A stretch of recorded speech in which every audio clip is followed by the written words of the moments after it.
அடுத்த மாதம் ஹாலிவுட்டுக்கு ஒரு முக்கியமான நாள்னே சொல்லலாம். ஏன்னா இந்த வருஷத்தில் இந்த மாதிரி ஒரு மாதம் அமையவே இல்லை. ஏன்னா ஜூலை 2025, அதாவது இப்போ அடுத்த மாதம் 3 படங்கள், மிகப்பெரிய படங்கள் ரிலீஸ் ஆக போகுது. ஒன்று சூப்பர்மேன், இன்னொன்று ஜுராசிக் வேர்ல்டு, இன்னொன்று ஃபண்டாஸ்டிக் ஃபோர். ஸோ 2 யூனிவர்ஸ் இல்லாமல் 3 யூனிவர்ஸ் இப்போதைக்கு ஜாயின் ஆகிருக்கு. அதாவது 3 யூனிவர்ஸுக்கான படமும் ஒரே மாதத்தில் ரிலீஸ் ஆக போகுது. இதில் எந்த படம் வின் பண்ண போகுது அப்படிங்கிறது தான் ரொம்ப பெரிய டாக்காகவே போயிட்டுருக்கு. ஏன்னா எந்த படம் வின் பண்ணுதோ அந்த யூனிவர்ஸ்க்கான ஹைப்பு இன்னும் கொஞ்சம் அதிகமாகும்.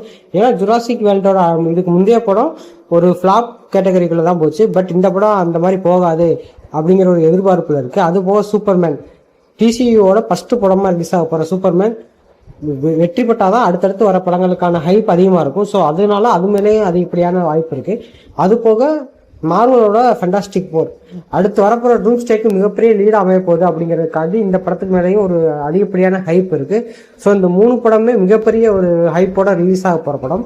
3 படமே சேமா 2 மணி நேரம் படமாக தான் வரப்போகுது. ஏன்னா சூப்பர்மேன் 2 மணி நேரம் 9 நிமிஷம், நம்ம சுராஜிகல் 2 மணி நேரம் 14 நிமிஷம், நம்ம ஃபண்டாஸ்டிக் 2 மணி நேரம் 10 நிமிஷம் அப்படிங்கிற மாதிரி அஃபிஷியல் டைம் ரன் டைமே அஃபிஷியலாக சொல்லியிருக்காங்க.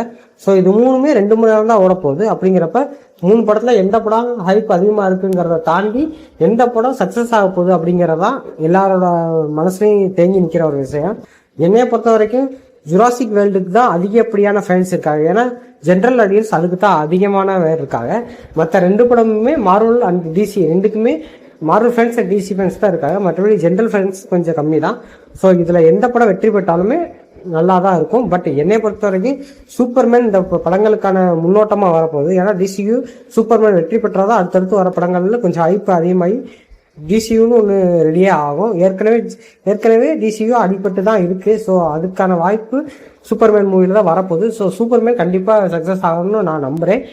மற்ற 2 படங்களுமே சக்ஸஸ் ஆகணும். பட் அது 2 விட இது கொஞ்சம் பெட்டராக வந்தால் கொஞ்சம் நல்லாயிருக்கும் நான் நம்புகிறேன். ஸோ உங்களுக்கு எந்த படம் வெற்றி அடைஞ்சால் நல்லாயிருக்கும் அப்படிங்கிற உங்கள் தாட்ஸை கீழே கமெண்ட் பண்ணிட்டு இந்த வீடியோ பிடிச்சிருந்தா லைக் பண்ணுங்க, சப்ஸ்கிரைப் பண்ணிக்கலாம். நம்ம அடுத்த வீடியோ பார்க்கலாம். பாய்.